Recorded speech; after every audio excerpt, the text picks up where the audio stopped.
kita buka terlebih dahulu dengan doa sesuai dengan agama dan kepercayaan masing-masing. Berdoa dipersilahkan.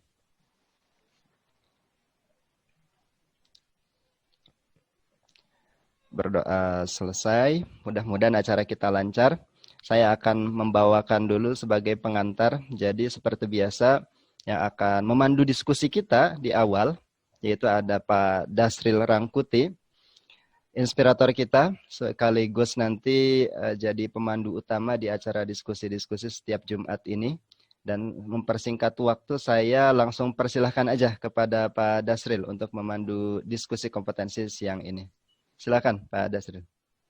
Terima kasih. Assalamualaikum warahmatullahi wabarakatuh. Waalaikumsalam warahmatullahi wabarakatuh. Salam sejahtera buat kita bersama.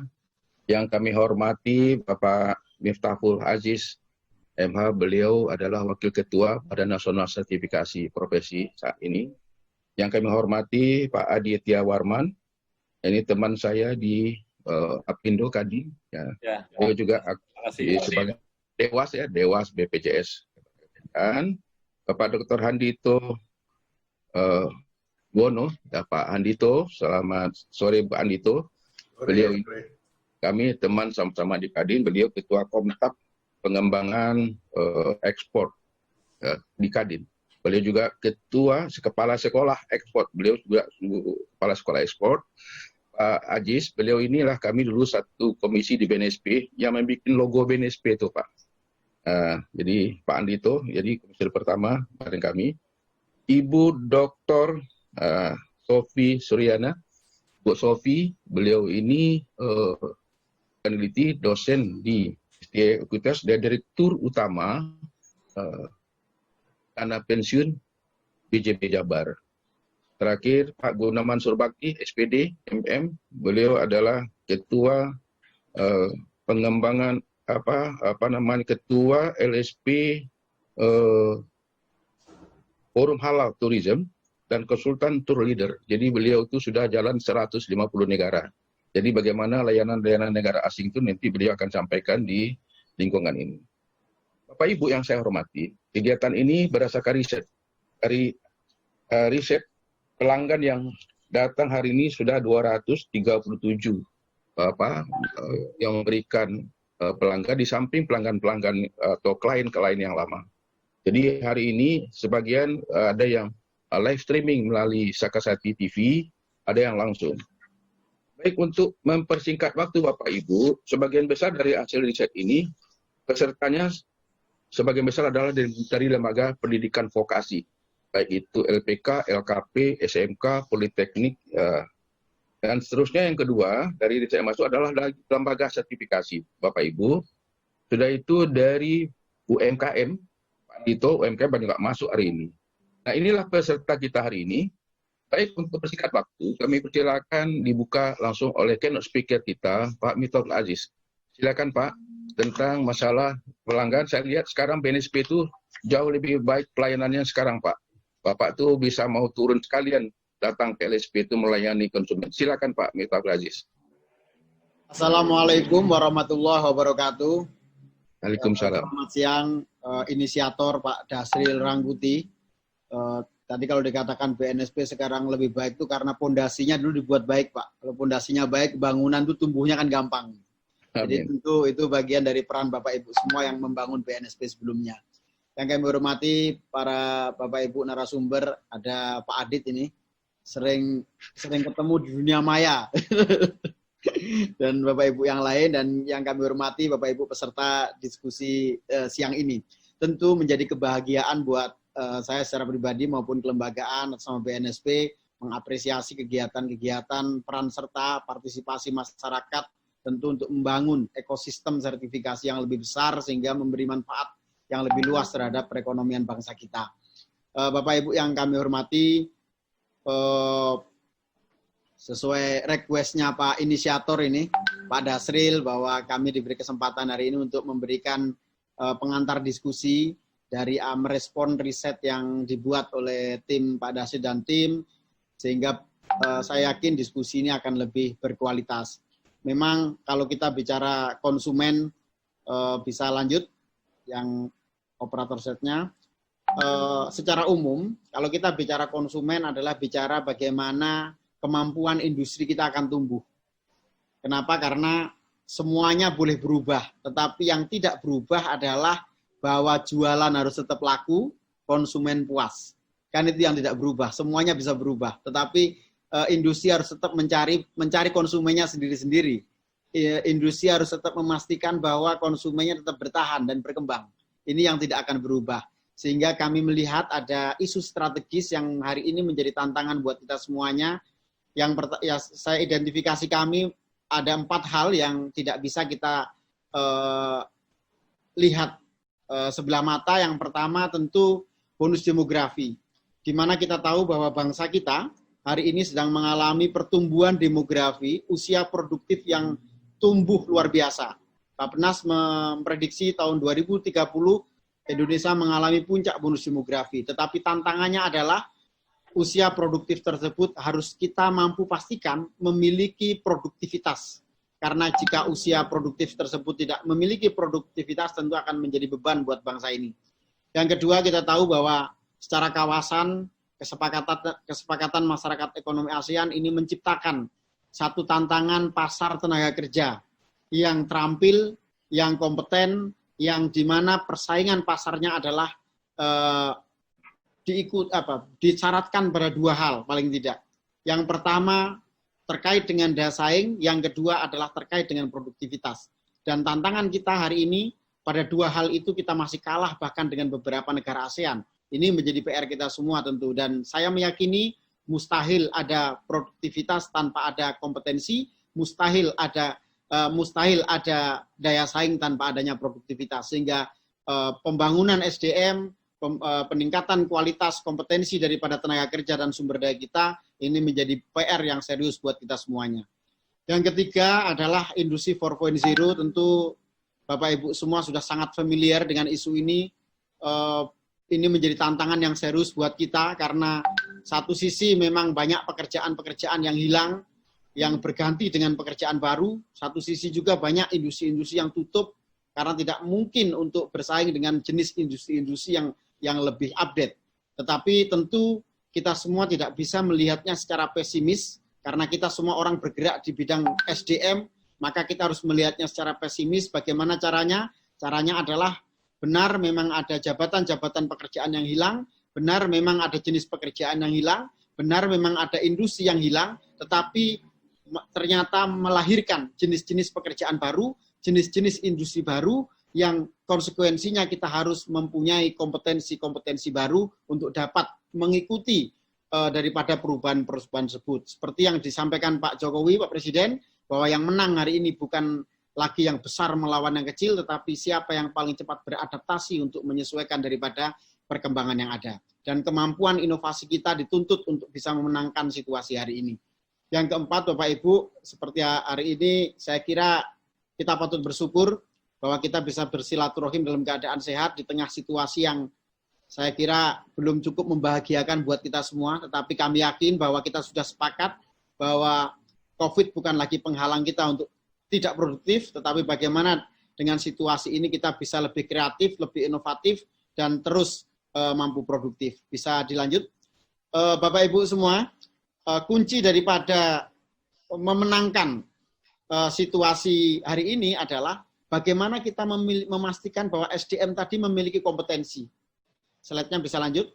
Sehingga kompetensi yang kita manai bersama, kompetensi adalah gabungan integrasi daripada skill, attitude, dan pengetahuan, ini mampu menjadi jaminan agar SDM itu benar-benar memiliki kompetensi yang dapat mengerjakan sesuatu sesuai standar kompetensinya, sehingga ini kalau kita bicara konsumen, maka di era modern seperti hari ini, di era ekonomi baru seperti hari ini, konsumen bukan hanya bicara apakah konsumen puas apa tidak, ada isu utama yang lebih penting dari situ adalah perlindungan konsumen yang menjadi bagian penting daripada selain kepuasan konsumen.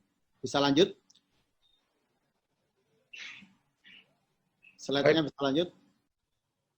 Nah, Bapak Ibu semua, kami di BNSP sebagaimana tugas fungsi kami sebagai badan nasional yang ditugasi oleh Pak Presiden sebagai lembaga yang diberi kewenangan, diberi tugas untuk bicara sertifikasi sesuai dengan PP 23, PP 10 tahun 2018, bagaimana perubahan dari PP 23, kami punya amanah, punya tugas untuk bagaimana membangun sistem sertifikasi yang mampu untuk memberikan jaminan terhadap kompetensi daripada tenaga kerja atau SDM yang ada di Indonesia.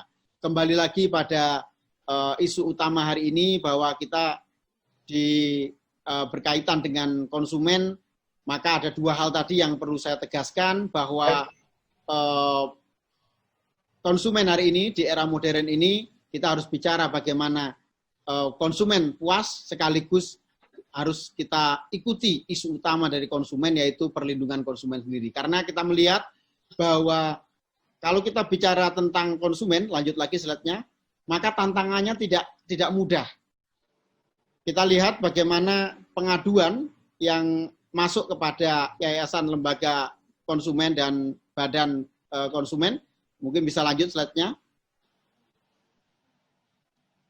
Slide. Nah, Bapak Ibu, ini tidak jauh beda dengan temuan yang ditemukan oleh risetnya Pak Dasril. Kenapa? Karena faktanya begini. Jadi kalau yang ditemukan Pak Dasril dalam riset, kira-kira ya cerminan daripada apa yang masih menjadi PR kita dalam konteks kepuasan konsumen, perlindungan konsumen. Kenapa? Karena kita melihat kasus finansial yang dilaporkan ke YLKI, semisal ke YLKI dan BPKN, ini masih cukup tinggi bisa kita katakan.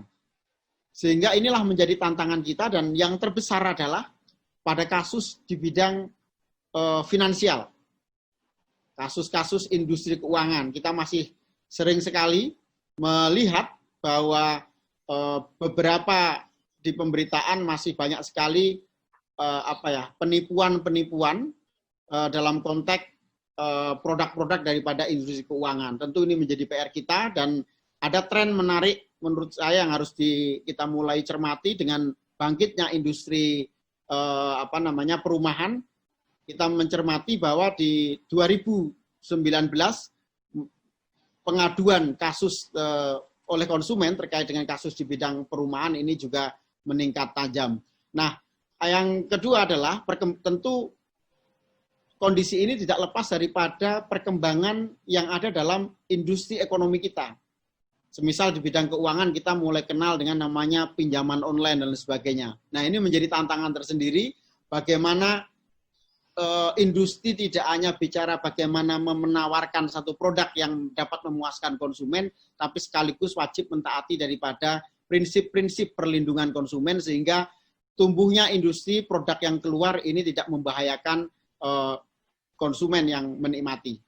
Nah, bisa lanjut lagi slide-nya. Nah, Bapak Ibu, kalau kita bicara tantangan bagaimana kita bicara dalam konteks konsumen, maka ada beberapa hal yang berpengaruh. Yang pertama adalah tentu perkembangan teknologi informasi. Kita melihat bahwa banyak sekali jenis industri baru muncul karena perkembangan teknologi informasi ini. Nah, sehingga ini menjadi satu faktor menurut saya yang akan sangat mempengaruhi bagaimana perlindungan dan kepuasan konsumen itu mampu terjamin. Yang kedua, tantangan yang kedua adalah sekarang kita dihadapkan pada perubahan karakteristik konsumen. Di mana tentu gaya belinya di era Pak Dasril dengan daya beli di era saya ini, saya kan lebih muda Pak Dasril ya. Ini tentu berbeda gitu loh. Apalagi di generasi di bawah saya yang ibaratnya dikatakan milenial, generasi Z, mereka punya tipikal karakteristik konsumen yang sangat berbeda.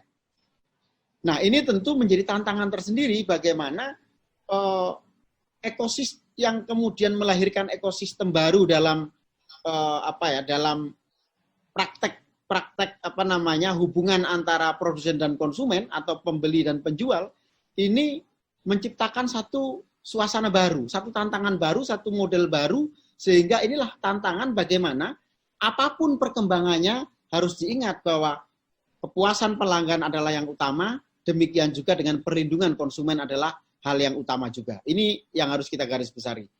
Ditambah lagi, sekarang harus kita perhatikan adanya COVID yang hampir masuk ke 9 bulan ini, ternyata banyak sekali melahirkan model-model bisnis baru juga. Sehingga orang mulai lebih habit dengan model-model transaksi online. Tentu ini juga menjadi tantangan, menciptakan ekosistem baru, dan sehingga akan ada tantangan bagaimana menciptakan kepuasan pelanggan sekaligus menjaga perlindungan daripada pelanggan yang ada. Nah, dalam konteks ini maka saya harus katakan bahwa kompetensi para penjual, kompetensi para kompetensi para pelayan ini tentu harus benar-benar dijamin, digaransi agar mereka benar-benar mampu memberikan pelayanan yang memang sesuai standar, sesuai SOP, sehingga target daripada perlindungan konsumen dan kepuasan konsumen benar-benar sesuai dengan yang diharapkan. Nah, sekali lagi saya katakan bahwa semua berubah dengan berbagai faktor tadi. Yang tidak berubah adalah bahwa industri tetap akan mencari konsumennya dengan segala cara, demikian juga konsumennya dengan karakteristik dan pengaruh teknologi yang ada, tentu harus kita antisipasi semuanya, kita wadahi semuanya dengan sekian inovasi, tetapi tanda kutipnya adalah bagaimana kepuasan dan perlindungan konsumen terjaga. Nah, terakhir saya ingin sampaikan bahwa kalau kita bicara pelayan tentu bukan hanya bicara tentang penjualan satu produk. Kenapa? Karena kalau kita bicara pelayanan itu juga bicara pelayanan terhadap bagaimana lembaga-lembaga atau perusahaan-perusahaan yang bicara jasa, bukan hanya bicara produk, ini membangun satu model customer, satu model pelayanan yang juga mampu untuk dapat memuaskan pelanggan, sebagaimana juga perlindungan konsumen. Apalagi sekarang konsumen ini kan lebih, kadang orang memaknai lebih spesifik lagi. Orang sering mengatakan bahwa konsumen ini adalah sebagai netizen, yang dimana di era teknologi ini, satu produk hari ini bisa penjualan berjuta-juta dikatakan bagus, ketika cacat ditemukan sekali di-upload di medsos, bisa langsung drop dan sangat berpengaruh dengan penjualan. Saya kira itu, saya ingin menutup pengantar ini dengan mengutip salah satu hadis, jika urusan diserahkan pada yang bukan ahlinya, maka tunggulah kehancuran itu. Artinya apa? Kalau urusan diserahkan yang tidak pada kompeten, maka tentu kehancuran yang akan datang. Saya kira itu, terima kasih. Sekali lagi senang sekali bisa bergabung di kegiatan hari ini. Assalamualaikum warahmatullahi wabarakatuh. Waalaikumsalam. Toh, memang Pak Miftahul Huda ini riset S2-nya di sini, di pelayanan. Jadi, jago, hebat. Mantap, Pak Ajis, ya. Terima kasih, Pak Ajis. Nanti kita bedah lagi yang berikut. Pak Adit, jadi gimana kacamata Pak Adit nih? Pak Adit ya, dari kacamata Apindo dan dari sebagai pengawas di BPJS Ketenagakerjaan. Ini tentang pelayanan. Ya, Pak Adit, silakan Pak Adit. Pak Dasril, makasih. Tentu Pak Aziz, thank you. Tadi bagus sekali ya, membuka pemahaman penting tentang tadi ya, COVID ternyata muncul bentuk produk baru, pelayanan baru, standar baru ya, dan LSP, ujungnya LSP itu. Benar. Pak Andito, pamit ya Pak Andito, saya presentasi dulu. Saya pakai saya aja, Mas. Ya, monggo Mas. Ini ditutup di saya. Oke.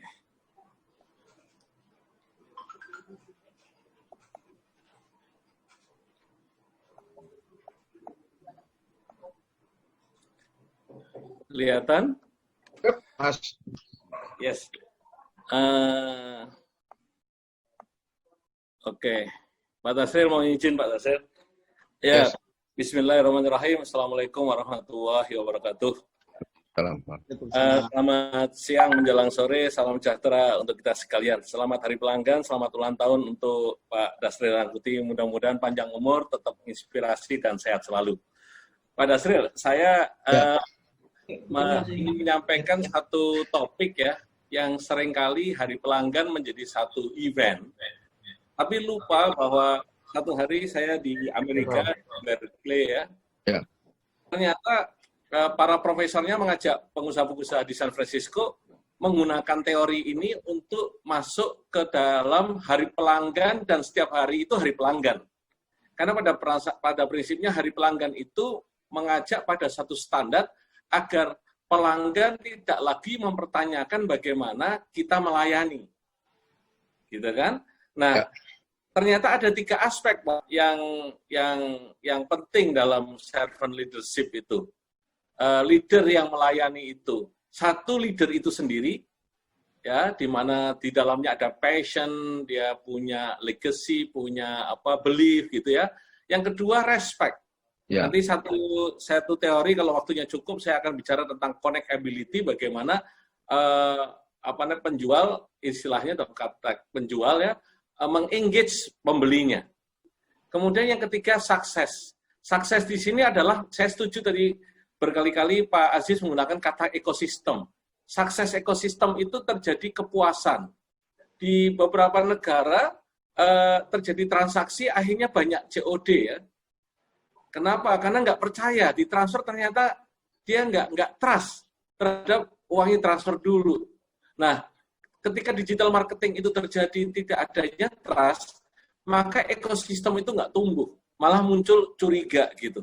Nah, ini satu pembelajaran yang penting, dan saya setuju ada sertifikasi terhadap siapa yang akan masuk ke dunia digital marketing, itu harus disertifikasi. Itu kesempatan tuh Pak Dasril. Bukan hanya produknya, tapi bagaimana dia bertransaksi di dunia sosmed, di dunia digital, itu harusnya disertifikasi. Itu pandangan saya seperti itu di awal. Lanjut ya Pak. Ada 3 challenge yang sangat penting yang yang ingin saya sampaikan. Yang pertama, mutual understanding, mutual trust, dan mutual respect ini seringkali tidak punya, apalagi di level UMKM. Bahwa owner atau pemilik atau investor atau siapapun juga harus mampu menyetarakan tentang understanding produknya, sampai servisnya, dan juga sampai engagement-nya. Karena pada era digital next normal ini, customer katanya nggak penting Pak Dasril. Yang penting itu ekosistem, gitu. Jadi dulu kita retain customer, tapi hari ini yang di-retain ekosistemnya. Dulu customer datang diperhatikan, sekarang sudah jualan di era digital, sudah taruh di marketplace, maka ekosistemnya yang harus di-retain. Itu satu poin. Lalu trust. Hari ini setuju nggak setuju, produknya bagus, tapi yang mendeliver tidak bagus, itu juga satu koreksi. Sehingga banyak ya, kita dapatkan organisasi-organisasi franchise di Indonesia, kenapa nggak tumbuh bagus saya di Malaysia maupun di Singapura? Karena antara prinsipal dan antara pengguna franchise-nya dan customer tidak terjadi trust. Sehingga agak ada penurunan terhadap kualitas. Di situ seringkali trust itu urusannya sama gain, sama profit gitu. Nah, ini tergantung di on fokus dari leadernya. Ini masalah mutual trust di situ. Yang ketiga, respect. Respect ini kalau kita beli barang di tempat yang kita yakini, kalau Bapak pernah ke Puncak ya, di sana itu ada kedai Sunda, kalau salah ada warung punyanya Pak Haryono ya, kiri kedai Sunda warnanya hijau, setelah Handayani, sebelum sebelah kiri di Cipayung, Bapak rasakan, Bapak masuk ke warung itu, ke warung Sunda itu Bapak akan dilayani begitu rupa. Setiap hari kayak hari pelanggan. Nah, bagaimana UMKM kita punya standar ini? Inilah tugasnya kita semua di level korporasi, di level kelembagaan atau NGO yang fungsinya menahan standar, mempertahankan standar, itu jadi penting. Ini saya sangat senang BNSP mempunyai peran untuk mengganjal standar yang sudah naik kelas. Nah, jangan sampai dengan adanya dapat sertifikasi, dapat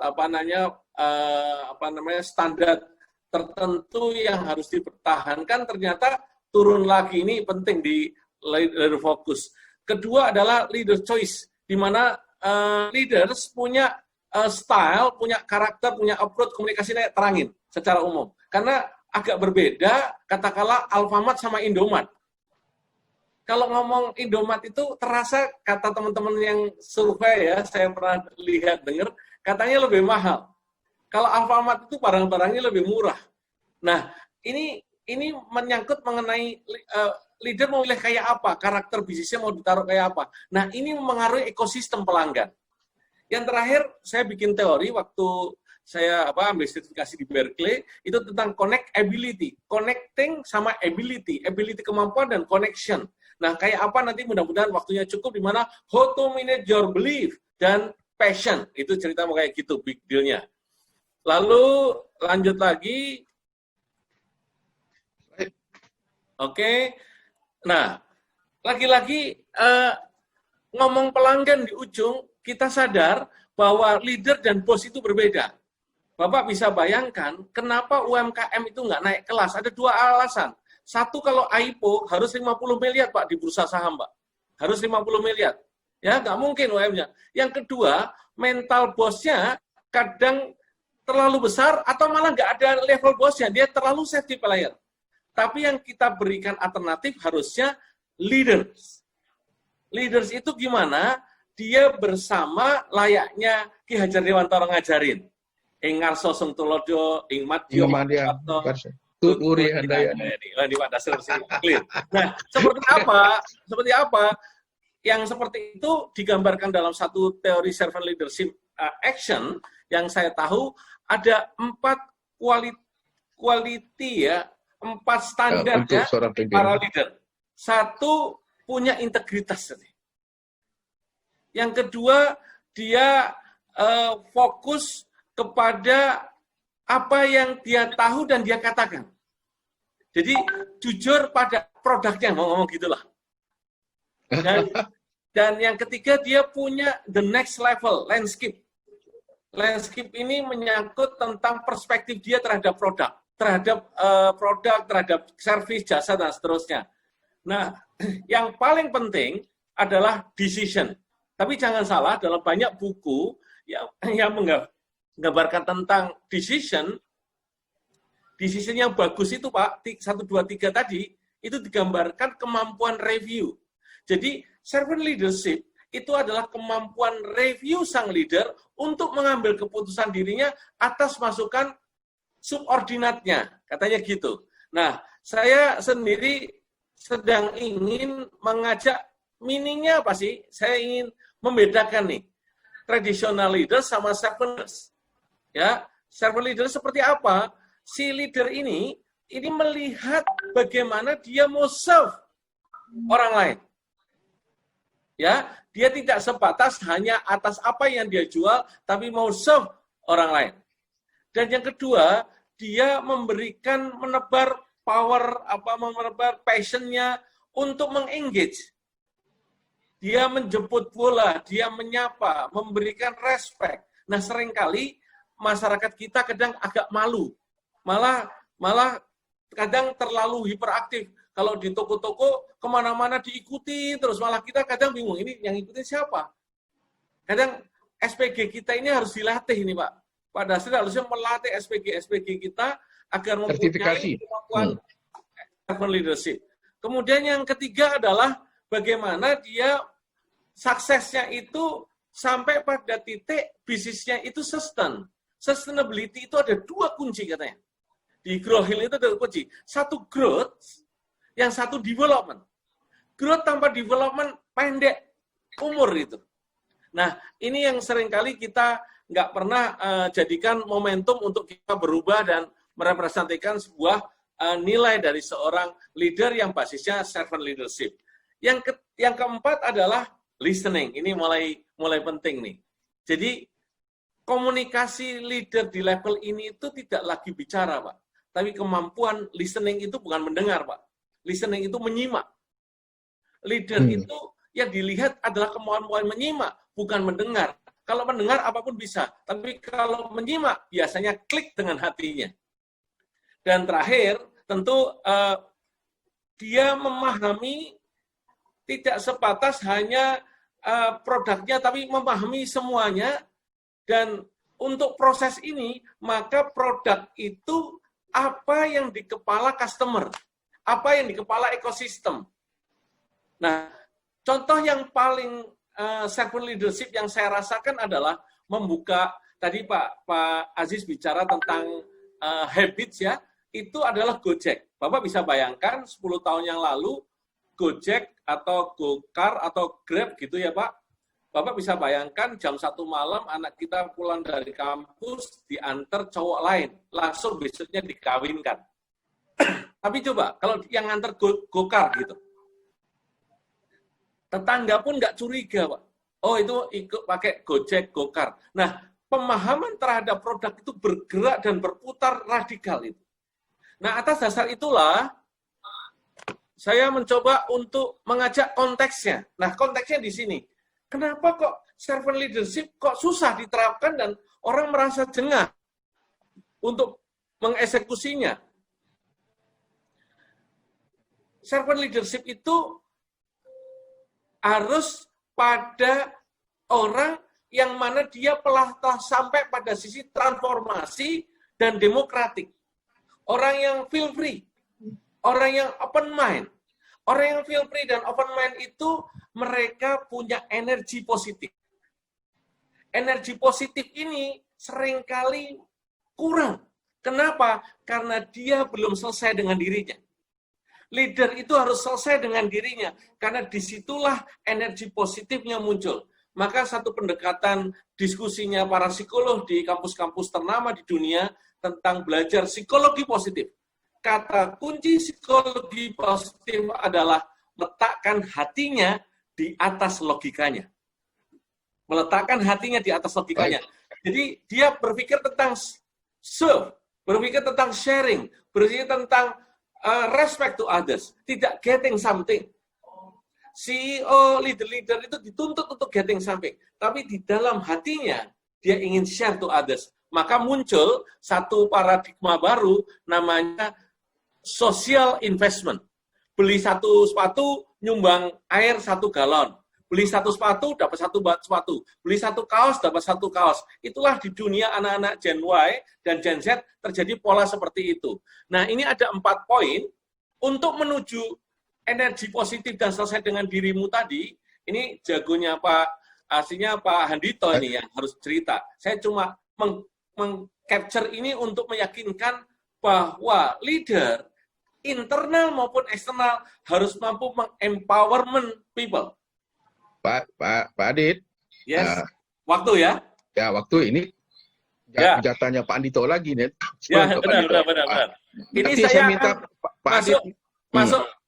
masuk saya juga akan ini jalan, saya akan masuk ini aja. Ini teori yang saya bikin waktu saya di Berkeley, Pak, 2017. Kalau kita mau serve leader, maka mulailah dengan respect. Highly respect. Ketika kau respect, akan tumbuh influence. Tidak perlu kau negosiasi, nggak kau tawarkan, akan maksimum influence. Ketika influence-nya cukup, maka sampaikan emotion to display, otentik apa yang kau inginkan. Dan yang keempat, sampaikan concern Anda, barang apapun dibeli. Setelah itu simak saja, orang secara aktif akan membeli barangmu. Partnership, community, dan akses adalah cara untuk menjemput hari pelanggan. Saya kira itu Pak Dasril, mudah-mudahan poin ini menjadi sangat sangat ingin teman-teman bisa baca mungkin, dan mudah-mudahan menjadi bagian untuk pembelajaran kita semua. Dan nanti saya share ada beberapa big deal-nya dan beberapa quote yang ada. Dan terima kasih. Assalamualaikum warahmatullahi wabarakatuh. Waalaikumsalam. Bukan main Mas Adit. Kita beri aplaus Mas Adit ya. Mas Aziz, Mas Adit, bagus-bagus anak-anak muda ya. Abang sebagai senior ya. Terima kasih. Ini bukan main nih ya. Bukan main, mungkin lain kali kita panggil lagi Mas Adit yang lebih tajam ini. Saya rasa ini riset pelanggan setelah ini masih banyak akan minta nanti namanya workshop atau pelatihan. Saya yakin itu. Nah, ini saya pasif ya Pak Dasril ya. Yes, ya Pak Adit itu udah pesan tadi ya, udah. Masih ada Mas Adit nih webinar yang lebih besar lagi. Ya, siap. Ya. Makasih Mas Adit ya. Ya, sukses. Pak Aziz, saya pasif ya. Pak Dasril izin ya. Ya, makasih. Nah, Bapak Ibu, kita lanjutkan lagi ini, menarik lagi ini. Ini menjadi acuan juga nanti bagi Mas Aziz ini dalam menyusun standar kompetensi tentang pelayanan ini sangat bagus sekali ya. Karena di pelanggan itu sudah ada ya tentang customer service, tapi itu lebih ditajamkan lagi, kita berikan kepada lembaga sertifikasi untuk kita kembangkan lagi. Ini masukan yang sangat bagus lagi bagi komisi standar nanti. Selanjutnya ini ada kawan kita yang sering keluar negeri ke 150 negara, Pak Gunawan Surbakti. Andito saya pegang dulu, jangan pergi dulu Pak Andito ya. Pak Gunawan, sudah masuk Pak Gunawan belum? Belum masuk, Bu Sofi? Sudah masuk. Masuk. Ayo Pak Gunawan, ceritakan pengalaman Anda 150 negara itu. Dan sekarang Anda bikin itu lembaga sertifikasi forum halal Tegana. Silakan Mas Gunawan, waktu 10 menit. Bismillahirrahmanirrahim. Assalamualaikum warahmatullahi wabarakatuh. Saya hanya berbagi aja, dan sekarang sebetulnya ada suhu saya, Pak Dasril. Pak Haji Dasril itu suhu saya. Jadi teman-teman, selamat Hari Pelanggan Nasional, dan yang utama adalah selamat hari ulang tahun Pak Haji Dasril. Terima kasih.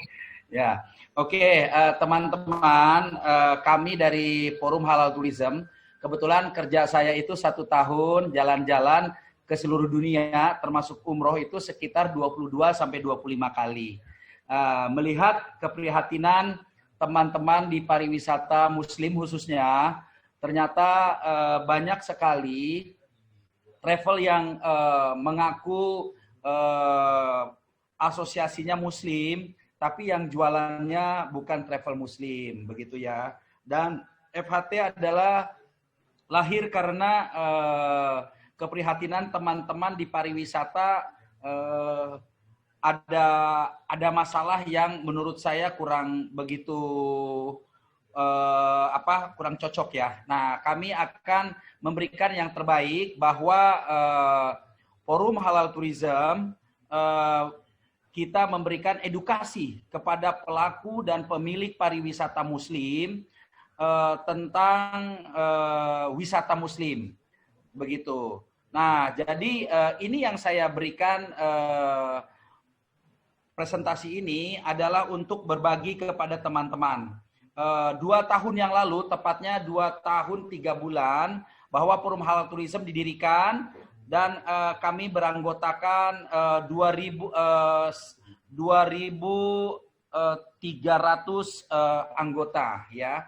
Dan kami juga memiliki anggota dari Asprwi, itu memiliki anggota 4.600 anggota dan 34 provinsi.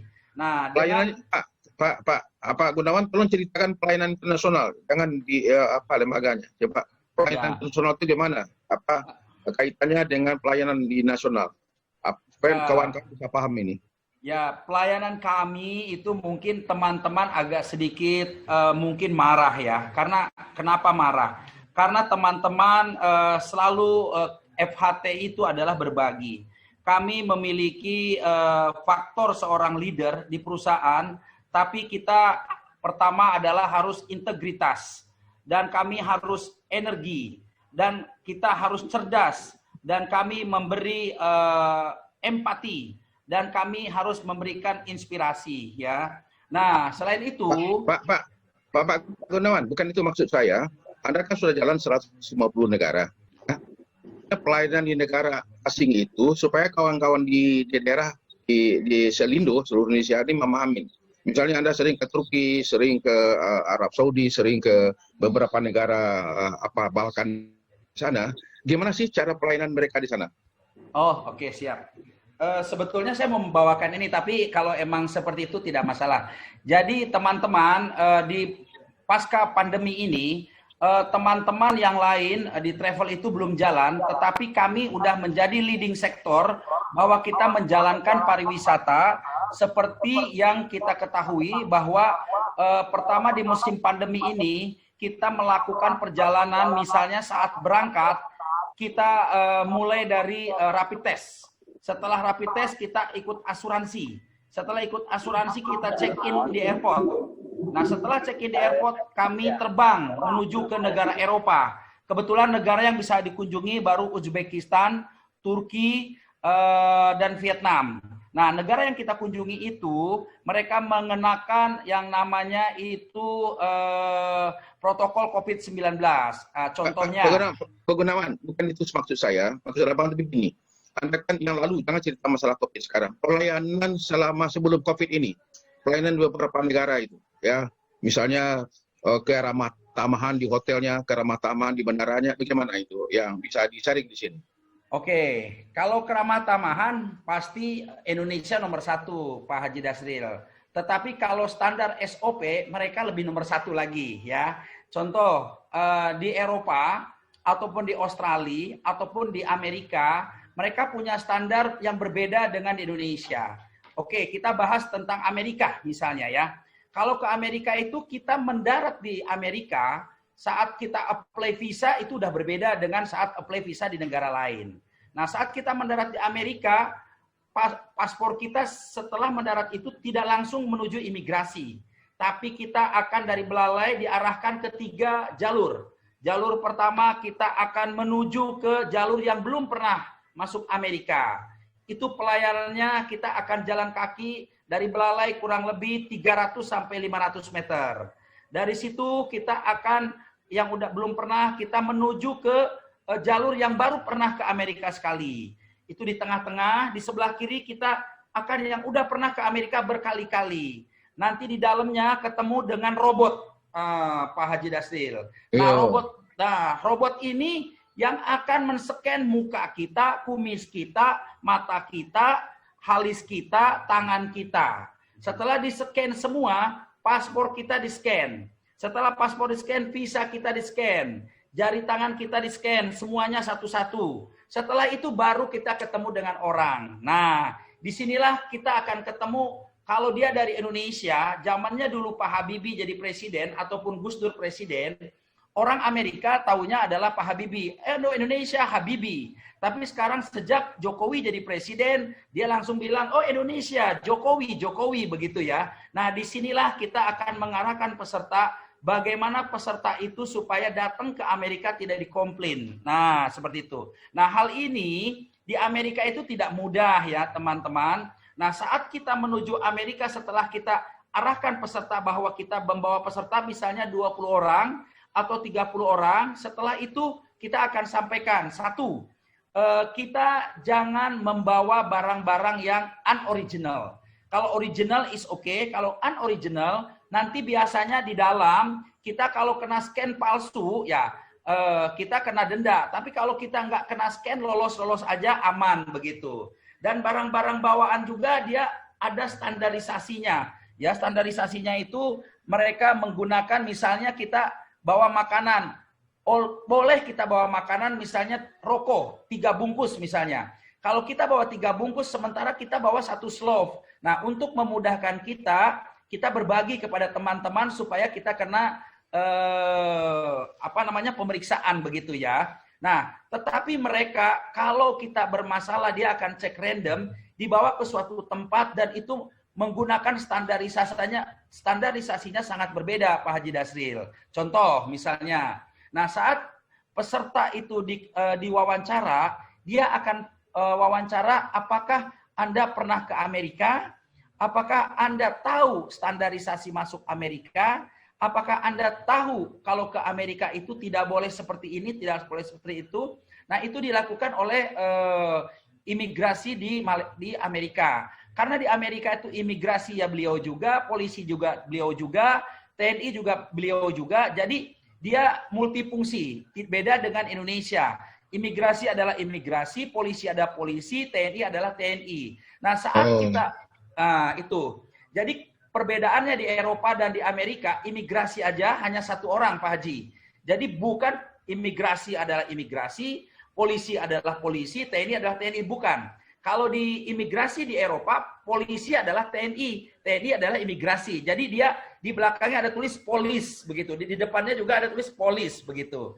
Nah, saat kita masuk ke Amerika, kita sangat berbeda dengan Indonesia. Jadi kalau emang standarnya udah Amerika, kita duduk juga, perlakuan kita akan pasti berbeda dan akan mengikuti alamnya di Amerika. Jadi kita seolah-olah jadi orang Amerika. Contoh misalnya, saat kita makan beda dengan seperti di Indonesia. Kalau di Indonesia makan, kita jarang antri. Kalau di Amerika tuh makan antri satu-satu, queue. Jadi artinya kita harus antri, biarpun kita bawa grup begitu ya. Setelah bawa grup, kalau kita makan, belanja, karena kita servisnya dia luar biasa, kalau kita belanja harganya $500, kita harus bayar PPN, selain PPN kita harus bayar tip. Nah tip ini, misalnya kalau belanjanya 500, berarti kita harus kasih tipnya 10%. Artinya 50 US dollar. Nah, kalau kita tidak kasih uang tip, itu biasanya orang Amerika berbeda kelakuannya dengan orang Indonesia. Karena mereka kerjanya mengharapkan tip. Nah, jadi tip di Indonesia belum menjadi suatu kewajiban. Tapi kalau di Eropa dan di Amerika, tipping adalah suatu kewajiban. Jadi kerja di sana tuh selain kita dapat gaji, dapat tip, begitu, tipping. Nah, saat kita antri di bus, berbeda dengan orang di Indonesia. Rebutan begitu ya. Baik, Pak Gun, udah kebayang ya. Jadi ada sedikit perbedaan standar di Indonesia dengan ini. Dan ini merupakan kajian masukan bagi kawan-kawan Indonesia. Terima kasih Pak Gun. Ya. Oke, siap. Sabar berhari ya. Terima kasih. Kita lanjut Bu Sofi. Sudah masuk Bu Sofi. Saya mau dengar suara cantik Bu Sofi ya di Rut Bank BJB Jabar di pada pensiun. Bu Sofi, silakan Bu Sofi. Sudah masuk Bu Sofi? Masuk Pak. Ya. Sudah. Aduh, silakan Bu Sofi. Langsung ini? Ya. Oke. Ya, Assalamualaikum warahmatullahi wabarakatuh. Waalaikumsalam. Terima kasih atas kesempatannya nih bisa bersilaturahim ya dengan Pak Dasril dan Pak Handito. Pak Handito, apa kabar Pak Handito? Baik Bu, apa kabar Bu Sofi? Sahabat juga nih. Alhamdulillah. Teman nama itu. Pak Ajis juga tuh, Pak Ajis tuh. Ya Pak. Terima kasih tadi rasanya udah full banget ya ini masukan-masukannya tentang sharing hari pelanggan ya. Nah, saya ingin menyampaikan dari tadi pelanggan itu banyakannya hari pelanggan dari sisi perdagangan komoditi gitu ya. Nah, tetapi yang ini saya akan menyampaikan servicesnya pelayanan dari financial industry, dari perbankan, insuran, dan lain-lainnya. Ini saya sampaikan ada perbankan, asuransi, dana pensiun, bukan saya di dana pensiun, dan fintech. Gitu. Nah, seperti itu. Next. Lanjut. Nah, di sini kita tahu ya Pak ya, roadmap-nya kita itu dari physical digital, kemudian online, kemudian self service digital. Jadi untuk menuju inovasi digital itu seperti itu. Next dulu ya. Ada konsep branches. Next Mas. Oke. Nah, saya sampaikan bahwa bank adalah yang sebelumnya. Bank adalah lembaga kepercayaan ya, lembaga intermediasi untuk yang berlebih ya, nyimpen dana, dari pinjam dana kan, seperti itu. Next. Nah, jadi akhirnya kita tahu nih di marketing ini ada produk, price, promosi. Nah, ini berangkat dari sini kita bisa menyampaikan bahwa semuanya ini butuh layanan. Ketika produknya bagus, tadi Bapak pembicara sebelumnya produknya bagus, tetapi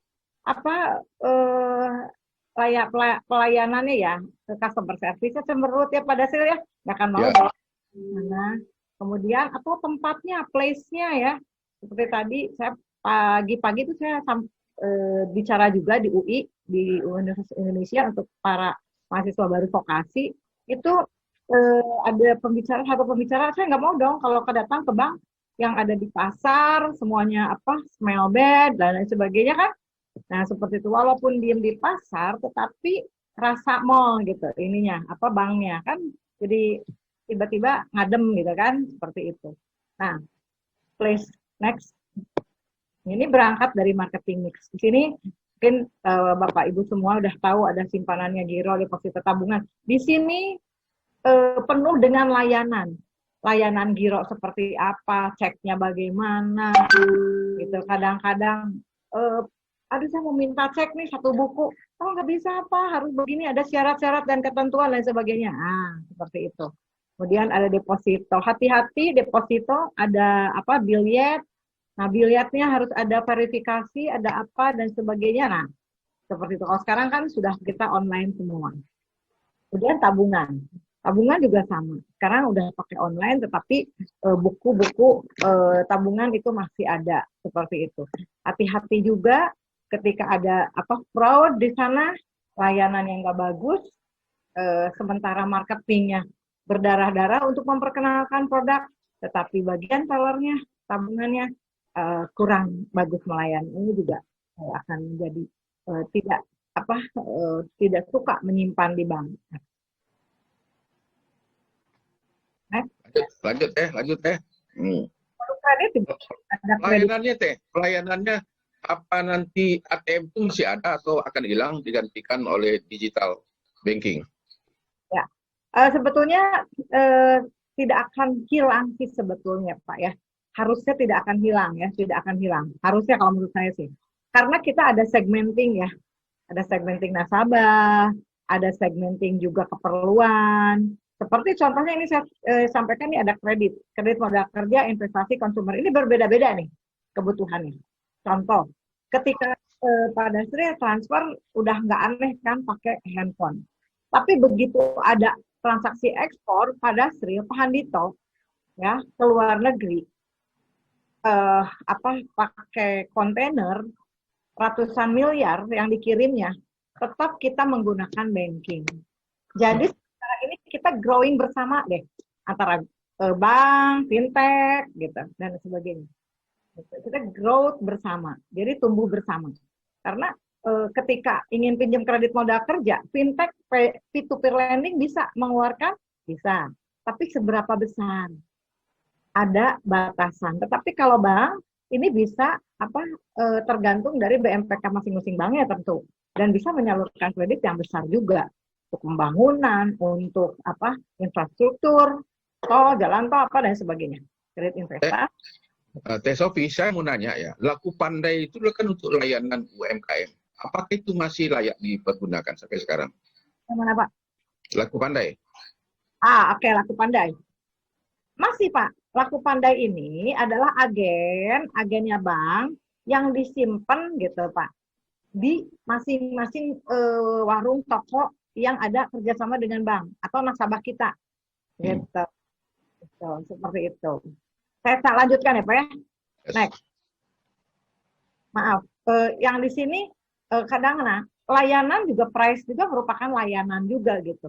Kadang-kadang, wah ini di sini segini, di sini segini, di sini segini, seperti itu. Nah ini juga akan menjadi niat melayani, nah gitu ya. Jadi harus betul-betul memang kita punya komitmen dan niat untuk melayani. Next. Nah di sini selain tadi dana penyimpan dana, pinjam kredit, nah inilah jasa-jasa bank yang lainnya dari mulai transfer, collection, safety box, letter of credit, garansi bank. Nah, ini juga banyak sekali banyak misalnya ada yang kecewa lah dan sebagainya. Yang tadi everyday is services gitu. Jadi jangan hanya hari pelanggan satu hari ini aja ya Pak ya. Ntar besok nggak digubris lagi nih tentang layanan. Nah, misalkan seperti itu. Nah, ini juga menjadi kajian kita semua bahwa layanannya harus melekat dalam hati gitu. Makanya dari saya ketika 13 tahun tuh di SDM, saya salaman untuk ngasihkan SK pada karyawan baru. Itu saya salamannya apa? Siap melayani enggak? Dia fresh graduate from misalnya university yang bagus, misalkan. Mau katakan dari UI, dari ITB, dari UNPAD, dari UGM, atau dari Universitas Trisakti, atau dari mana, atau dari UK sekalian, melayani. Mau nggak melayani kerja di bank? Gitu. The first time itu. Jadi jangan arogansi, aku kan sarjana, nggak mungkin melayani di teller, nggak bisa. Ya kalau kita memang sebagai teller, ya kita harus melayani dengan baik, dengan senyuman dan sebagainya. Oke Pak Dasir. gitu ya. Next, Yes. lagi Next. waktu saya. Ya. Oke. Nah, di sini ada place. Nah, ini yang tadi saya bilang walk-in customer. Walk-in customer ini di situ ada namanya layanan fisikal. Bagaimana bersalaman, bagaimana menyampaikan ini uang nih Pak. Saya kelihatin uang itu kotak-kotak kayak gitu. Nah, seharusnya kalau dia bisa mengambil uang sebanyak itu, kalau saya datang melihat seperti itu, saya sebagai kepala cabang pada waktu itu, saya akan datengin tuh orang. Loh, kenapa ngambil uang sebanyak ini? Gitu. Untuk apa? Misalnya, untuk gajian karyawan Ibu, oke, karyawannya buka rekening dong, gitu ya. Jadi uangnya nggak usah bawa-bawa setumpuk uang seperti itu. Oke. Nah, lalu ada pertanyaan lagi, uangnya untuk apa? Untuk bayar tukangnya buka rekening, gitu kan? Untuk bayar apa? Bayar tokonya di create untuk bisa bayar rekening. Nah, atau dia bawa ceknya cek bank kita, tetapi dapat dari luar. Bapak kenapa ngambil uang sebanyak ini? Saya nggak punya rekening di sini. Nah, jadi fungsi teller, fungsi itu tidak hanya melayani, hanya tersenyum saja, ngasihin duit segeblok seperti itu, tetapi kita juga harus bisa menghadirkan kita di situ. Nah, Bapak belum punya rekening ya Pak ya? Bapak daripada bawa uang sebanyak ini, Bapak masukin aja rekening. Besok-besok Bapak perlu bisa pakai ATM. Nah, juga bisa dibantu kalau uangnya banyak, bisa dibantu oleh priority banking kita. Oke. Nah, di sini juga ada belajar dari customer service bank, ciptakanlah cross selling. Jadi kalau misalkan di customer service kita butuhnya adalah ini, tetapi kita ditambahkan lagi ada wealth management, ada bank assurance, yang lain-lainnya. Nah, layanan yang lainnya kan tadi place.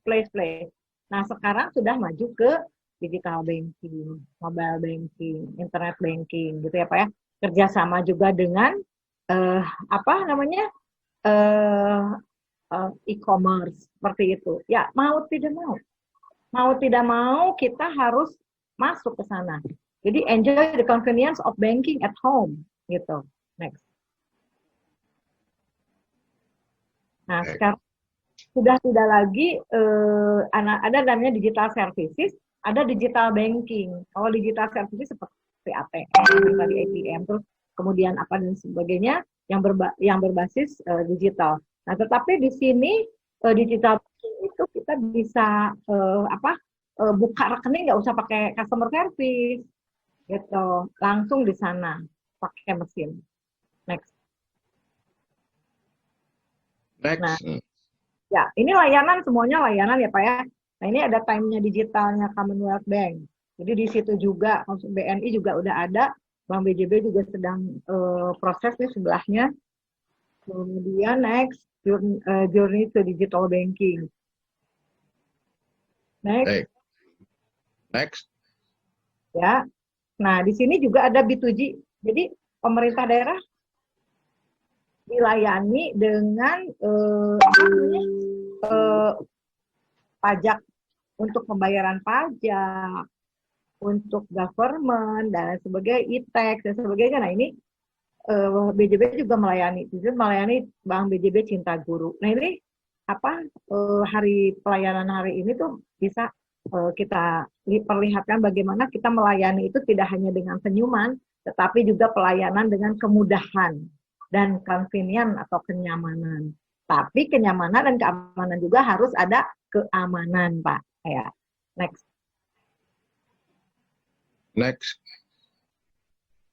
Nah, ini layanan prioritas ya. Ini yang priority banking ya, Pak ya.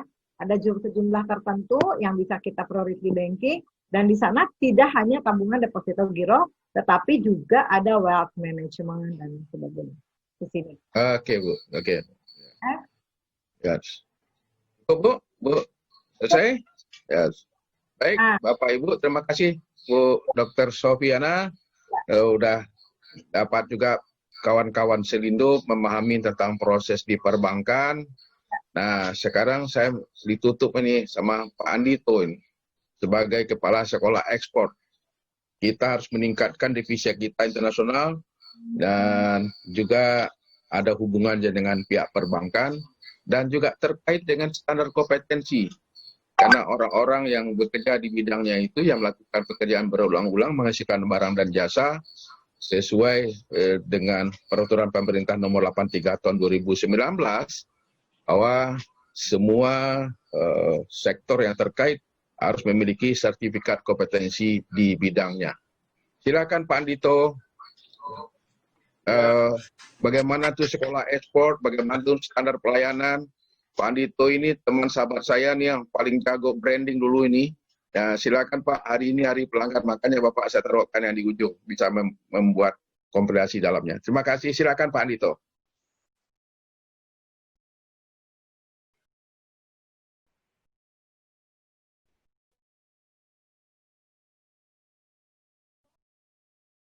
Iya Pak. Mic-nya belum dibuka tuh, Pak Andito. Suaranya Pak Andito. Ya, baik. Terima kasih Pak Das. Selamat ulang tahun Pak Dasril. Tetap sehat dan sukses selalu ya. Terima kasih. Ya, selamat siang Pak Ajis, Wakil Kepala BNSP, dan teman-teman sekalian semua. Ini ada Ibu Sofi, ini udah lama terakhir ketemu menjelang COVID waktu itu di Arya Duta ya. Baik teman-teman sekalian, nih saya rasa semuanya saya anggap teman-teman karena saya tulis di situ Kepala Sekolah Ekspor sama anggota BNSP Angkatan 1 saya. Jadi waktu itu jadi anak nakal saya bilang sama Pak Dasril karena ternyata susah loh jadi pengurus BNSP itu karena tugasnya banyak. Tapi sekarang ini kalau saya lihat Pak Ajis demikian ini masih sabar begitu, luar biasa ini ya. Jadi Wakil Kepala BNSP sekarang ini memang punya komitmen besar. Kami semua dulu juga besar juga. Jadi kalau kita bicara tentang sertifikasi kompetensi, zaman-zaman babat alas dulu angkatan 1 itu menurut saya kita ini mencari sesuatu dari yang belum ada. Ya akhirnya selesai juga tugasnya angkatan 1, disuruh calonin lagi, saya bilang cukuplah gantian sama yang lain ya. Tapi begini, saya ajak teman-teman melihat refleksi sedikit. Saya sengaja menampilkan ini sebenarnya ini nih sesi 1 dari sekolah ekspor, tapi saya nggak bermaksud ngajar ya. Nggak, saya cuma mau sharing aja. Jadi sesi satunya be a good exporter. Bisa ditebak sebenarnya gimana ini. Ini paling nggak menunjukkan bahwa saya masih punya komitmen, punya kecintaan pada BNSP, sehingga sesi satunya sekolah ekspor itu kita tampilkan. Sekolah ekspor ini sekolah lapangan, sekolahnya UKM dan UKM kampus saya sebutnya begitu ya. Karena kita sekarang ini lagi susah perekonomian. Saya sharing beberapa sedikit lah, merefer tadi yang disampaikan Pak Ajis, Pak Adit, Bu Sofi dan sebagainya tadi ya. Yang saya masuk ke bahan kedua ya, bahan berikutnya. Ya, jadi ini saya ada di perusahaan RB Consulting. Jadi beberapa bulan lalu kami melakukan riset back to normal. Segera ketika krisis sudah terjadi saat pandemi ya. Dan kemudian dari sana salah satu dari hasilnya, banyak hasilnya, bahwa kita ini kalau mau back to normal, salah satu diantaranya waktu itu, ini surveinya dilakukan lebih dari 500 pelaku usaha, dan ada sebagian yang dari pemerintah, umumnya dari campuran antara UKM, pelaku usaha besar, ada yang dari multinasional, dari BUMN. Jadi waktu itu kita tanya, kira-kira kalau habis pandemi ini kayak apa ini? Mungkin nggak ekspor akan menjadi tulang punggung. Ternyata banyak yang berpendapat waktu itu bahwa ekspor Indonesia punya harapan meningkat pasca pandemi. Katanya ya waktu itu. Kita lihat aja nanti benar ya Bang. Nah kemudian kita tanya lagi, siapa yang harus didorong untuk menjadi eksportir? Nah jawabannya ada dua itu, eksportir pemula UKM sama eksportir pemula anak muda. Ya anak muda itu kira-kira seumuran saya Pak Dasril gitulah dulu. Nah kemudian kita lihat apa yang harus dilakukan untuk dorong ekspor? Nah, kesimpulannya harus kolaborasi ekspor yang omnichannel, yang memanfaatkan online dan offline, kan gitu ya. Jadi kira-kira begini, saya ingin cepat saja sebenarnya. Nah, ini yang terjadi. Nah, kemudian ini kenapa seperti ini? Sebenarnya beberapa waktu yang lalu, akhir tahun lalu sebenarnya, sempat kami melakukan ekspor perdana produk UKM, hanya satu kontainer, tapi produksi dari lebih dari 100 UKM ke China waktu itu lewat PLB e-commerce gitu. Jadi pakai e-commerce, pakai WLB. Nah itu waktu itu dilepas oleh Menteri Perdagangan, Menteri Koperasi UKM, Dirjen Bea Cukai, pimpinan Kadin, GPI dan sebagainya ya. Nah dari sana kemudian pas 8 bulan kemudian diresmikanlah sekolah ekspor ini, karena ternyata menjadi eksportir nggak mudah. Pada saat peresmiannya Menteri Koperasi UKM mengatakan 8 bulan lalu kita mau ekspor kerupuk, beneran memang ekspor kerupuk waktu itu, karena dan kalau dilihat gambarnya ini, kalau flashback sedikit, itu ada ibu di belakang itu ada kelihatan. Salah satunya Ibu Lili Wahid. Gitu. Ibu Lili Wahid itu adiknya Gus Dur ya. Beliau ketua Dewan Pengawas, mirip-mirip sama Pak Aditya tuh, ketua Dewan Pengawas dari Koperasi NU Circle gitu ya. Saya anggota Dewan Pengawas di Koperasi NU Circle. Jadi kalau itu kita dorong ekspor produk-produk UKM dan sebagian yang antara lain kerupuk dan sebagainya. Dan Pak Menteri Koperasi UKM pada saat peresmian sekolah ekspor mengatakan ternyata gak gampang itu ekspor kerupuk, dia bilang kan gitu, karena ternyata ya banyak hal yang harus disiapkan, makanya didirikanlah sekolah ekspor. Nah, tetapi yang paling penting sebenarnya kemudian apa yang harus dilakukan gitu ya. Nah, sekarang apa yang harus dilakukan? Nah, ketika apa yang harus dilakukan, maka kami kembali kepada sini. Ini sekolah ekspor sudah dimulai minggu lalu. Jadi kita kelas pertama judulnya Be a Good Exporter. Nah, ini bahannya sama, ini ilmunya BNSP itu masih terpakai. Saya ingin mengatakan bahwa apa yang kita rumuskan bersama-sama di BNSP konsisten terus kita pakai, bahwa knowledge, skill, dan attitude menjadi hal yang harus dikembangkan. Jadi kalau bicara tentang bagaimana menjadi eksportir yang baik, apalagi kan kalau kita bicara pelaku usahanya yang mau kita dorong adalah UKM dan UKM kampus. Beberapa hari yang lalu kami kumpulin lebih dari 13 guru besar di berbagai perguruan tinggi bersama Dirjen Dikti, karena memang basisnya sekolah ekspor ini antara lain yang kuat di kampus ya. Ini melanjutkan dari gerakan kewirausahaan nasional. Jadi zaman dulu itu, zaman saya masih di BNSP sebagai pengurus Kadin, waktu itu saya ketua Komite Pendidikan, Pelatihan, dan Magang di Kadin. Kami bikin gerakan kewirausahaan nasional sebenarnya. Karena waktu itu saya ditarik menjadi ketua tim koordinasi nasional pengembangan kewirausahaan di Kemenko Perekonomian dan bersama-sama dengan berbagai pihak. Nah, antara lain dengan Binalatas juga waktu itu kita bikin rame-rame yang namanya gerakan kewirausahaan nasional. Nah, saat itu memang ketika bicara gerakan kewirausahaan nasional, kita bicara tentang bagaimana ini mendorong pengembangan wirausaha-wirausaha baru. Zaman sekarang wirausaha itu adalah yang berorientasi ekspor. Nah, pelakunya sebenarnya serupa. Dulu UKM dan UKM kampus juga. Sekarang juga UKM dan UKM kampus, tapi berwawasan global. Nah, ini sekarang menjadi sesuatu yang saya pikir perlu kita pertimbangkan nih ke depan. Jadi artinya gini loh, saya ingin mengatakan kan hari ini hari pelanggan gitu ya. BNSP sebagai pemberi layanan, saya yakin memberi perhatian pada pelanggan. Mudah-mudahan ya, saya yakin kalau lihat Pak Ajis tadi seperti itu, pasti nih seluruh komponen BNSP punya perhatian pada kepuasan pelanggan. Beberapa menit yang lalu saya ditelepon dari sekretariat BNSP, jarang-jarang saya ditelepon, pasti nggak ada urusan sama acara hari ini, mungkin ada keperluan yang lain gitu ya, karena memang saya lagi membangun kedekatan kembali dengan BNSP, selain kangenan juga karena kita memang ingin agar komunikasinya jalan ini untuk sekolah ekspor ini. Tapi yang paling pasti begini, kalau saya lihat, ini yang namanya ke depan, profesi-profesi apapun itu. Sekarang ini omni-channel dan berorientasi global itu menjadi hal yang wajib, nggak hanya eksportir gitu loh. Jadi saya ambil contoh nih, beberapa hari yang lalu ketika memulai sekolah ekspor nih, kami udah langsung jalan dengan 5 kelas gitu, satu angkatan.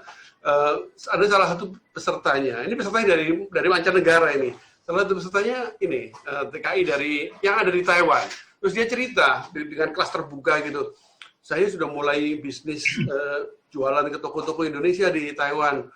Saya udah terima order banyak ini. Saya mau impor lebih banyak lagi produk Indonesia. Saya tanya, produknya apa Mbak?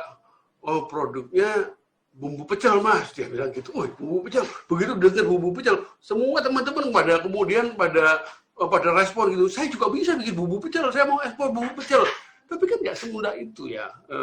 Kalau kita bicara ekspor bumbu pecel, ya kan? Seperti kata Pak Menteri Koperasi UKM, ekspor kerupuk nggak semudah itu. Karena apa? Harus bicara bikin kerupuk yang baik, bikin kerupuk yang bisa diterima di pasar internasional, ikut standar-standar internasional, bisa ikut memenuhi peraturan-peraturan internasional. Nah, ini kan membutuhkan manusia-manusia yang punyai pengetahuan, skill, dan attitude yang cocok ke sana gitu. Nah, ini saya rasa PR buat kita semua ya. Waktu hal yang sama itu kemudian ada teman dari Mesir sana ya, dari Mesir ada mahasiswa S2 yang lagi belajar di Mesir. Dia bilang, saya mau jadi ini importer juga buat produk-produk Indonesia. Lumayan banyak juga peserta dari luar negeri soalnya. Kami membangun kedekatan dengan dengan teman-teman yang ada di Mesir sudah lama, sejak zamannya Pak Duta Besarnya Pak Hilmi ini udah teman lama, kami udah memikirkan banyak hal beberapa tahun terakhir ini. Nah, jadi kita memang ingin dorong. Sekarang Pak Hilmi sudah balik ya ke Indonesia ya, udah selesai tugasnya sebagai Duta Besar, menjadi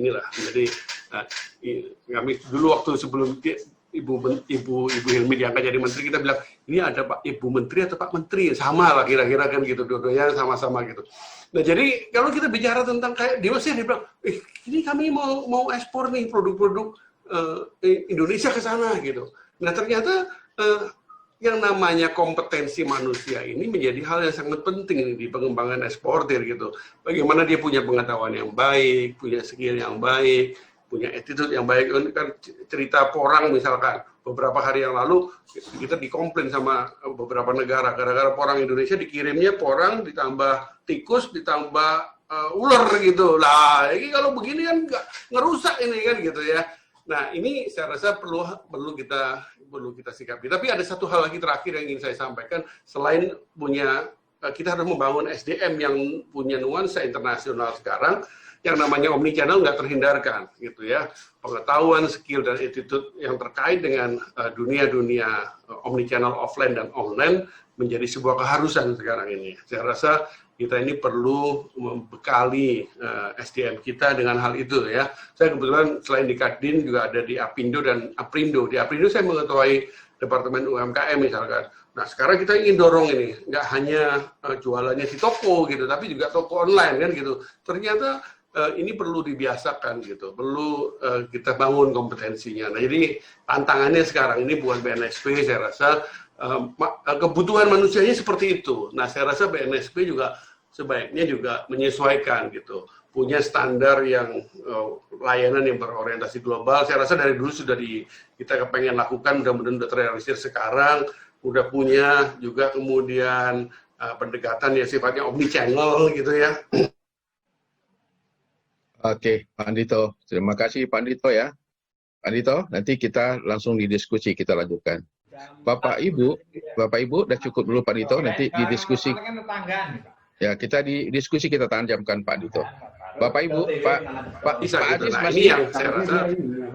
Pak Andito, cukup? Ya, nanti kita diskusi. Ya, itu aja Pak. Terima kasih Pak. Ya.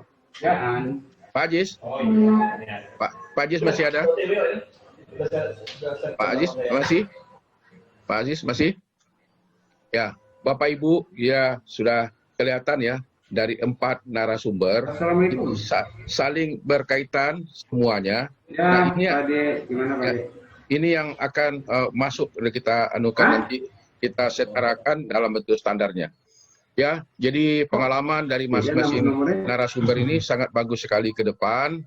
Ini yang kita bicarakan, kita kolaborasikan. Ke depan kita akan munculkan dari 1.716 lembaga sertifikasi, akan kita munculkan sebagai pembicara di forum Disko ini. Nanti kita kawinkan dengan industri pengguna. Bapak Ibu, acara kita sesi pertama sudah selesai. Saya kembalikan ke Mas Diki untuk melanjutkan diskusi dengan para peserta. Silakan Mas Diki.